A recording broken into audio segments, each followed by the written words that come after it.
कुछ पाकर खोना है, कुछ खोकर पाना है। जीवन का मतलब तो आना और जाना है। पर पता नहीं क्यों मुझे ऐसा लगने लगा है कि एक झूठी सी आस में मैंने सब कुछ खो दिया और कुछ भी नहीं पाया। खो दी मैंने अपनी जवानी, जिसको मैं और दिलचस्प, रंगीन, मज़ेदार और खुशनुमा बना सकता था। संघर्ष की कहानियां सुनते सुनते मैं सरकारी नौकरी रखने वाली चाहत की दुनिया का भगत सिंह बन गया, जिनके सामने बलिदान की कोई सीमा ही नहीं थी। जब से मैंने सरकारी नौकरी की ख्वाहिश पाली, तब से मैंने अपने कंटेम्प्रेरी लाइफ के बारे में सोचना ही छोड़ दिया। ना चाहते हुए भी माँ बाबूजी को अकेले छोड़ मुखर्जी नगर आ गई। और फिर क्या था, एक छोटे से कमरे में रहना शुरू कर दिया, जहाँ लेटने की जगह को छोड़कर बस किताबें ही किताबें थी। मानो जॉन एलिया को वो शेर यहाँ सच हो रहा हो कि मेरे कमरे को सजाने की तमन्ना है तुझे, मेरे कमरे को सजाने की तमन्ना है तुझे, मेरे कमरे में किताबों के सिवा कुछ भी नहीं। नींद आते हुए भी टास्क टेबल इसकी इजाज़त नहीं देता था। न जाने कितनी बार दोस्तों के बनाए गए पिकनिक प्लान को ठुकराया था मैंने। और वो भोली सी लड़की जो मेरे व्हाट्सएप रिप्लाई के लिए सारा दिन बिता दिया करती थी, आखिर मैं उसे कैसे बताता कि मेरे लिए 24 घंटे कम पड़ जाते थे यार, कम। सरकारी नौकरी की चाहत में मैंने अपने हर छोटे छोटे ख्वाहिशात को कुर्बान किया। जब कभी दिल घबराता और मन भर आता तो मन को ये कहकर शांत कर लेता था कि जब सरकारी नौकरी मिल जाएगी तो सब कुछ ठीक हो जाएगा। उस भोली सी लड़की से शादी कर अपना सारा टाइम उसके नाम कर दूँ। बाबूजी और माँ जो मुझे देखने को तरस जाते हैं, उनको भी अपने साथ रख लूँगा। जहाँ जहाँ नहीं घूमा, जो नहीं किया, सब कुछ कर डालूँगा।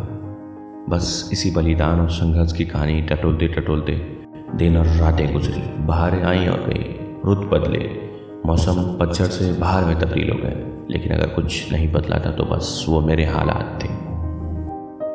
सोचा ही नहीं था कि वो जोश, जज्बे और जवानी ढलने लगी थी। आखिरकार मेरी मेहनत रंग लाई और पहली बार एक सरकारी इम्तिहान देकर ऐसा यकीन हो रहा था कि इस बार तो सिलेक्शन पक्का है। पर तब तक मेरी हालत इन दो पंक्तियों जैसी हो गई थी कि इतने हिस्सों में बट गया हूँ मैं कि मेरे हिस्से में कुछ बचा ही नहीं। कौन जानता था कि रिजल्ट आते आते बाबूजी ही नहीं रहेंगे? किसे पता था कि रिजल्ट आने तक वो भोली सी लड़की किसी और की हो जाएगी? कौन जानता था कि वो छोटी छोटी ख्वाहिशें जिनका मैंने बलिदान दिया, मैं उसे एक दिन करने लायक ही नहीं रहूँगा?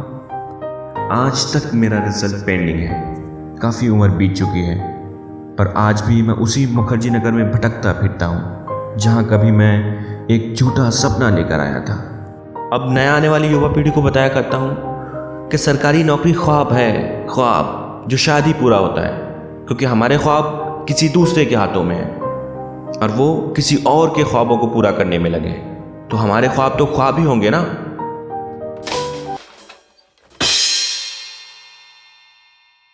यहाँ हर शख्स हर पल हादसा होने से डरता है, खिलौना है जो मिट्टी का फना होने से डरता है।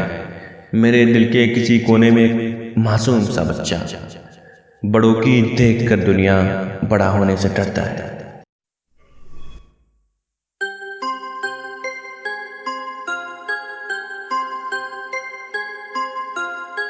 इंसाफ, इंसाफ, इंसाफ, रोजगार, रोजगार, रोजगार। मुझको इंसाफ दो, तुम मुझे रोजगार दो। मुझको इंसाफ दो, तुम मुझे रोजगार दो। हाँ,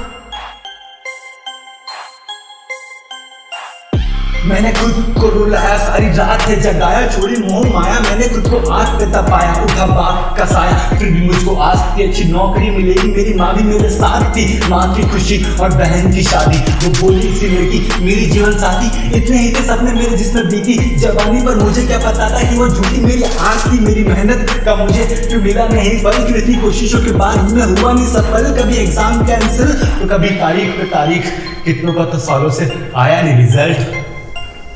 अब बस दो तुम इंसाफ, मुझे चाहिए इंसाफ, मुझको इंसाफ दो, तुम मुझे रोजगार दो। हाँ